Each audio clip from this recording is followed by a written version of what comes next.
السلام عليكم ورحمة الله وبركاته. تعال تعال تعال. تبحث عن رزق، تبحث عن مغفرة، تبحث عن هداية، جبت لكم الحل. لكن مو من خالد شارع، من النبي عليه الصلاة والسلام. صلوا على الحديث. جاء أعرابي إلى النبي عليه الصلاة والسلام قال: يا رسول الله علمني في الإسلام خيرا. قال النبي عليه الصلاة والسلام: قل سبحان الله والحمد لله ولا إله إلا الله والله أكبر.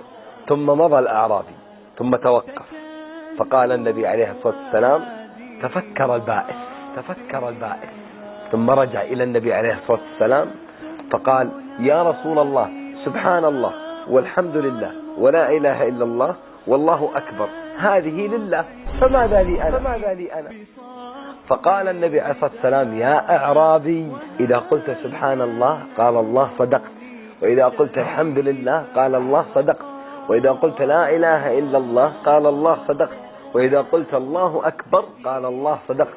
ثم قلت بعدهن: اللهم اهدني قال الله قد فعلت، اللهم اغفر لي قال الله قد فعلت، اللهم ارزقني قال الله قد فعلت. ثم صرهن الأعرابي 7 ثم مضى.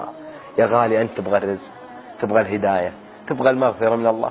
حديث عظيم هذا، طبقه في حياتك وأبشر بالخير. سبحان الله، الحمد لله ولا إله إلا الله والله أكبر. ثم قل بعدهن: اللهم اغفر لي، اللهم اهدني، اللهم ارزقني. والله ما يأخذ منك شيء يا تاج راسي. لحظة يا تاج راسي، أخذ هذا الحديث الثاني من حديث أبو بكر رضي الله عنه. قال النبي عليه الصلاة والسلام: أنا وأنت صاحبين ذنوب صح، ونقصر مع ربي صح. قال النبي عليه الصلاة والسلام: ما من رجل يذنب ذنبا فيتوضأ فيحسن وضوءه ثم يصلي ركعتين ثم يستغفر الله إلا غفر له. أقبل على الله عشان الله يقبل عليك يا